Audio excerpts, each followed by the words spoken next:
Acting করে ভিডিওতে কি বলতেছে, লাইভ করছে নাকি শুনছি, সে কি বলছে যে বাইরের লোক ট্রিগার করছে দেখে আমার সংসারে অশান্তি হয়েছে, আমার বউটা সুইসাইড করছে। ভালো করে ট্রিগার করতে পারলে আপনার ডিভোর্স হয়ে যেত, অ্যাটলিস্ট মহিলাটা বাঁচতো আর আপনার বাচ্চাটা মাহারা হতো না।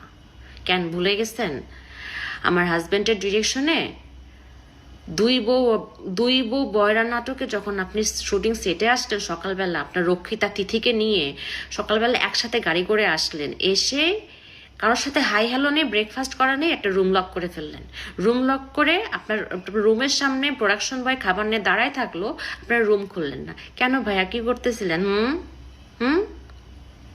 খুব ইম্পর্টেন্ট মিটিং হচ্ছিল তাই না, যেন রুম খোলা যায় নাই তাই না? এটা তো এটা, তার মধ্যে আবার সারাটা দিন আপনারা শুটিংয়ের ফাঁকে ফাঁকে ফ্রেশ হতে যাইতেন না রুম লক করে। অ্যাক্টিং করেন, অ্যাক্টিং হয় না আপনার ভাই, অ্যাক্টিং হয় না। সামনে স্ক্রিপ্ট নিয়ে বসছেন, আবার মাঝে মধ্যে মানে কান্না কান্না ভাব, চোখ টিপে টিপে পানি বের করতে চাচ্ছেন, আবার বলতেছেন পাথর হয়ে গেছি।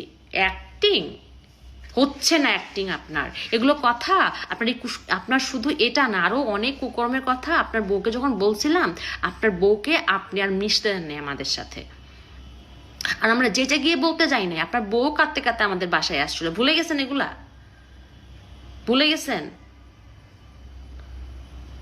এরকম অনেক কুকর্মের কথা অনেকেই জানে, আপনার অনেক কুকর্মের কথা অনেকেই জানে, কিন্তু এতদিন মুখ খোলে নাই, বলে নাই, কারণ ওরা চাইছে আপনার সংসারটা বাঁচুক,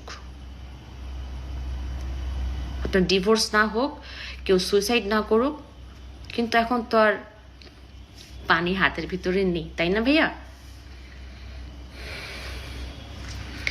সব দোষ মানুষের, আর আপনি আর আপনার রক্ষিতা তিথি ফেরেশতা, দুধে ধোয়া তুলসী পাতা, তাই না?